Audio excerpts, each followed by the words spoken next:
Oh, baby. Clark Kent in the building. Go Alicia live Keys is with in Joe. the building. What's good? Yo, Alicia, what's good? I'm here Welcome, with you. welcome to the big show. Big, big, big, big show. I'm glad I you're wonder if you could here. turn the You volume up looking on the fresh, TV. man. Man, let me tell you You something, looking Alicia. super fresh. Express. We appreciate you. Uh, Everything you've done. You're a queen, a living legend.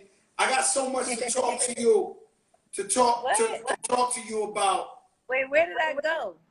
Man, you turned Who is into an that? astronaut.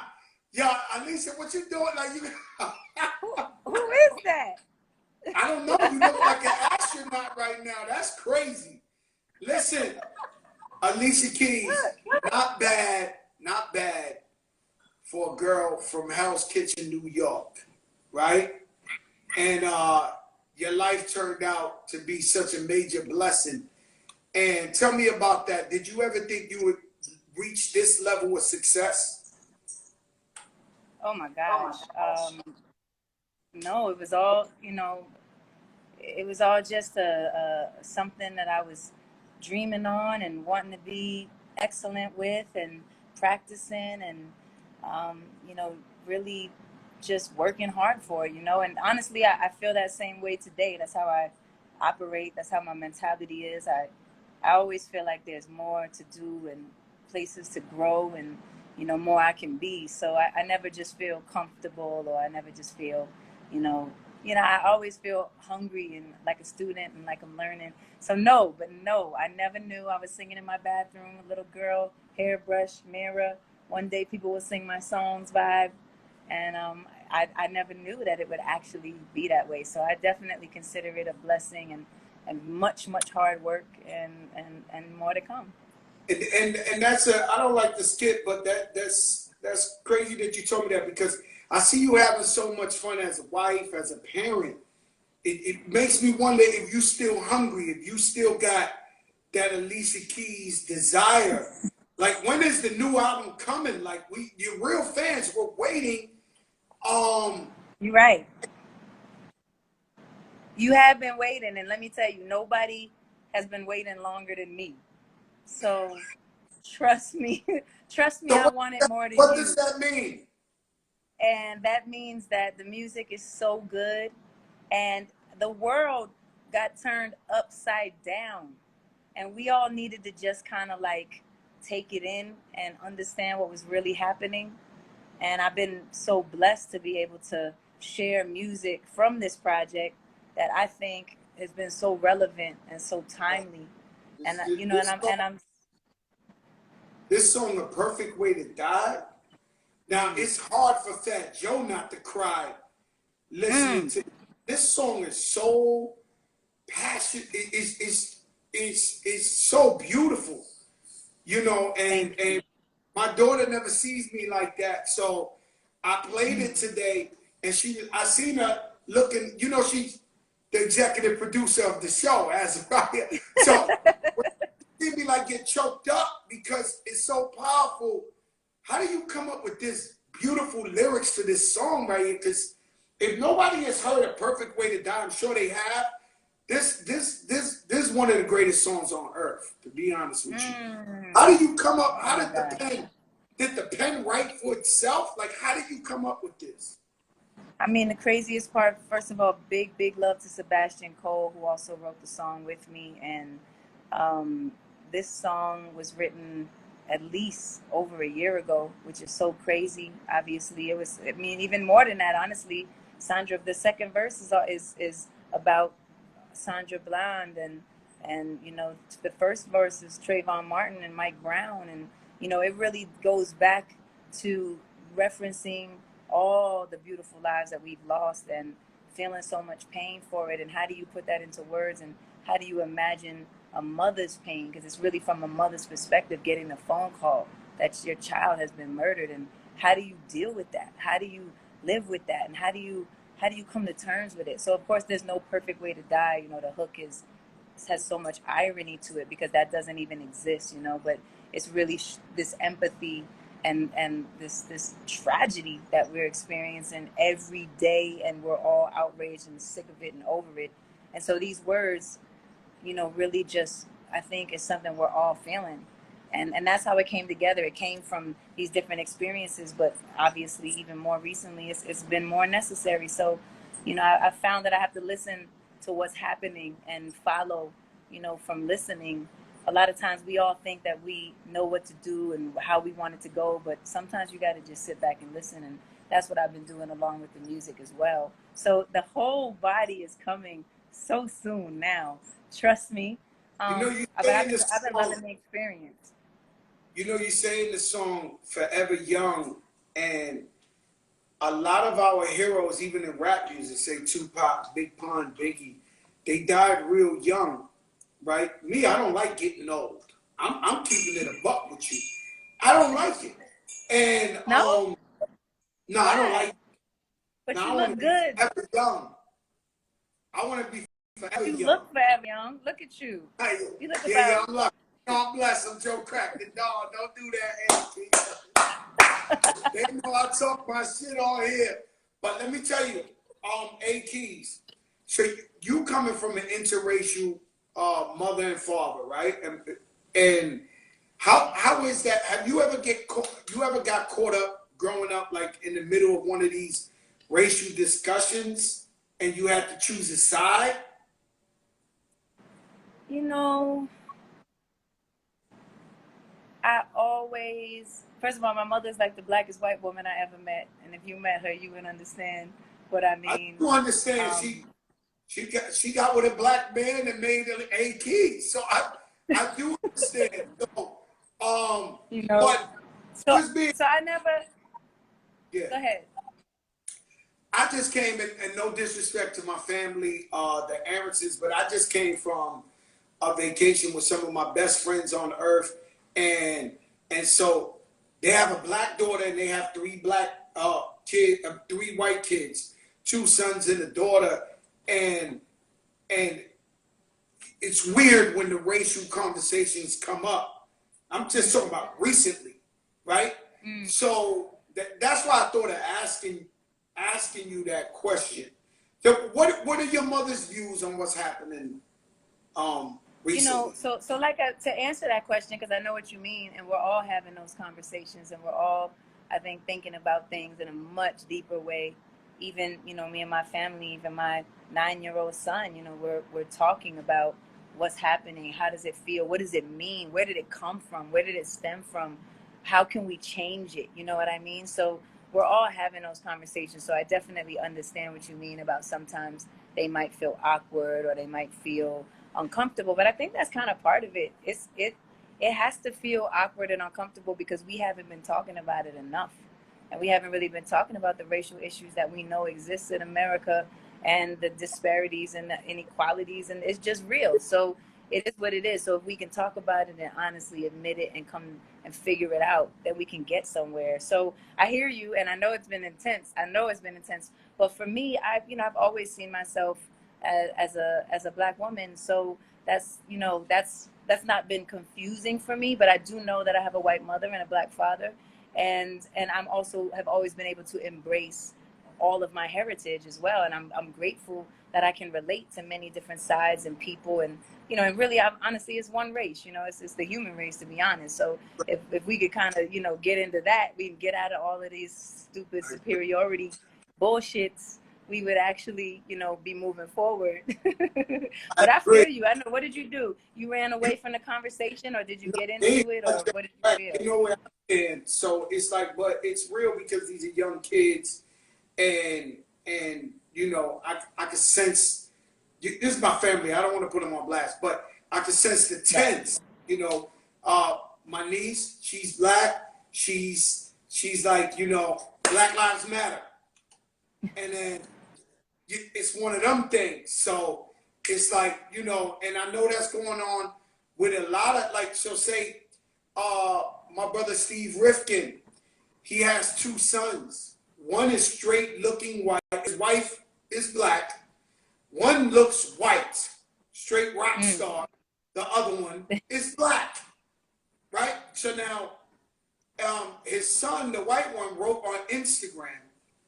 He was like, "Yo, this is crazy. What's going on? This is it. This is a couple of weeks ago." But he was like, "You know me. If my car breaks down, the police help me. They're the nicest guys in the world." He said, "And it hurts me that I gotta watch my parents talk to my brother and get him ready for if the cops stop him, keep his hands in the top. This is brother." You know, so this conversation is deep and it's really going on in America. And so we move from there. You spoke of your son. When is your son gonna work on a beat for you? Because he already worked on a beat for Kendrick Lamar. Yo, crazy thing, just last night we were talking about that. Just last night. Egypt is doing so good. He's, you know, playing the piano. He's writing songs. He's freestyling and flowing. For you. I think he got the hit for you. You're not gonna believe this, but Swift said that same thing last night. He was like, "Watch." If you ain't gonna give your mother the hit, you know, when I grew up in the projects, poor, I was like, "Mommy, I'm gonna buy you a house. Mommy, I'm gonna like." If you don't think that boy got a hit for you, you crazy. He gonna give you one. Nah, I know it, and I'm ready for it, man. He's playing so much freshness, and he's just got such a spirit, and you know, he just soars. So he's a lot like his dad, like that. His dad makes music just like from the east, just pours down heaven. You know, Swiss calls me. I don't know if you know. He's one of my best friends. He calls me maybe 4 or 5 times a day. Today, he knew I had you scheduled, and he sweat me out. He ain't answered none of my calls. He ain't confirmed nothing. He was going crazy. And just like 2 minutes before I just came on, he sent like skeletons and funny faces. Like, he knew he stressed me out. Like, she's coming on. He's crazy. Your husband's crazy, but in a good way. He is. You said Egypt, right? You're very private with your family, with everything. You're a very private artist. But I noticed the one vacation you ever showed on Instagram and Swiss was when y'all traveled to Egypt. What was that like? Because I was calling him while y'all was over there. I was going crazy. I seen you in the pyramids. Please explain to me, spiritually, what was going on? I don't even know if I can explain it properly, to be honest. I mean, it was so powerful. The craziest part was I'd been to Egypt one time before, and it was a big, big part of my life and a big transition for me. And it's actually the reason why we named our first son Egypt, because it was such a powerful trip. But when I went back this time with the family, it was even more deep, because there was a wisdom that I have now that I just, you know, didn't have at the time.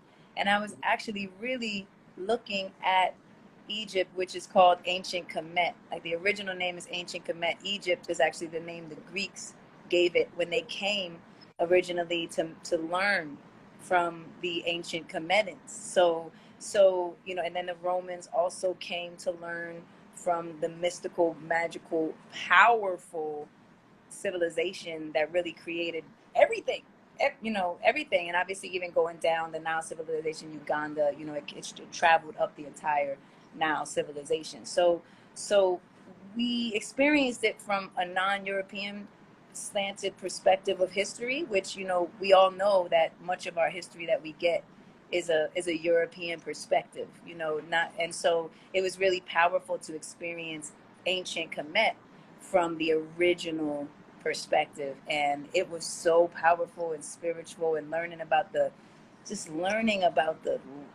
depth and the power and I felt it. God. No, I can't even explain it. I really felt it. can't.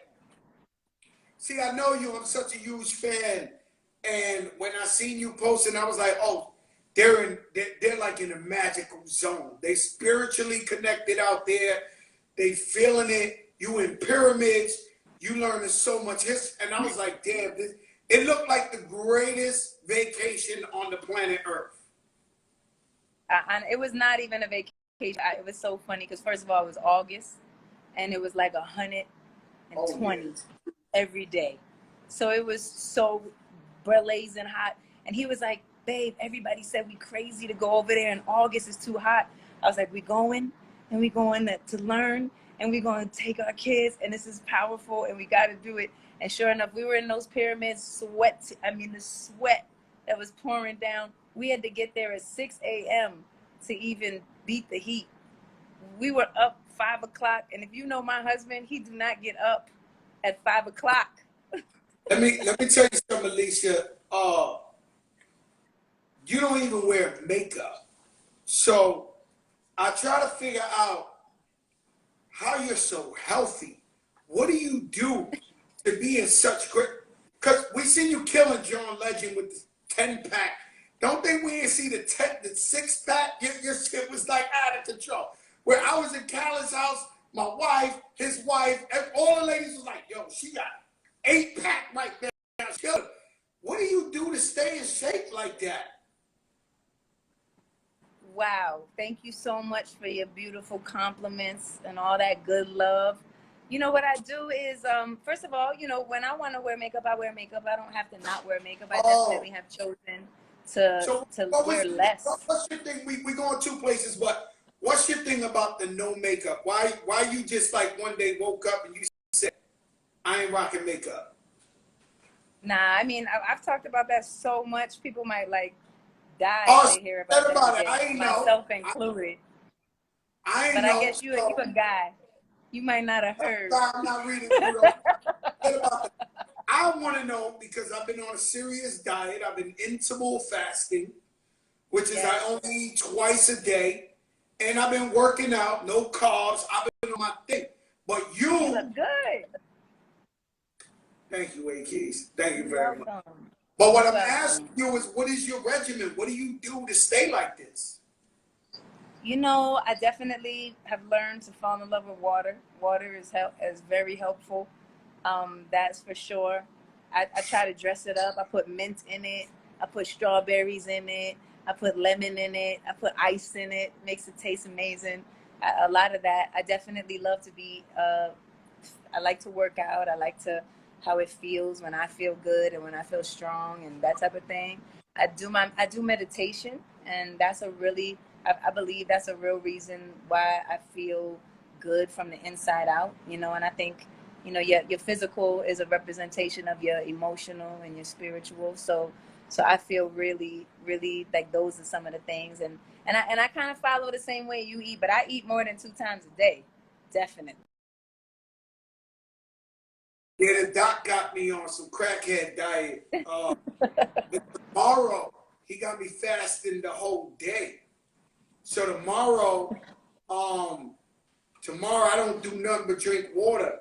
But I'm good. I'm healthy. Look, let me tell you something. It's good for you, though. It gives you appreciation. Health is the real wealth. It really is. Health it really is truly, and people might think we just saying words, but money, everything, nothing matters if you don't have your health. Your health is the most important thing in the world. So I'm glad that I know I'm healthy. You know what I mean? And I go to the I'm super proud of you, Joe. Like, I'm so proud of you. Like, you are a real major triumph inspiration for people to see that it's, you know, completely possible to be who you exactly want to be. And that's who you are. And I'm super proud of you for caring about your health like that.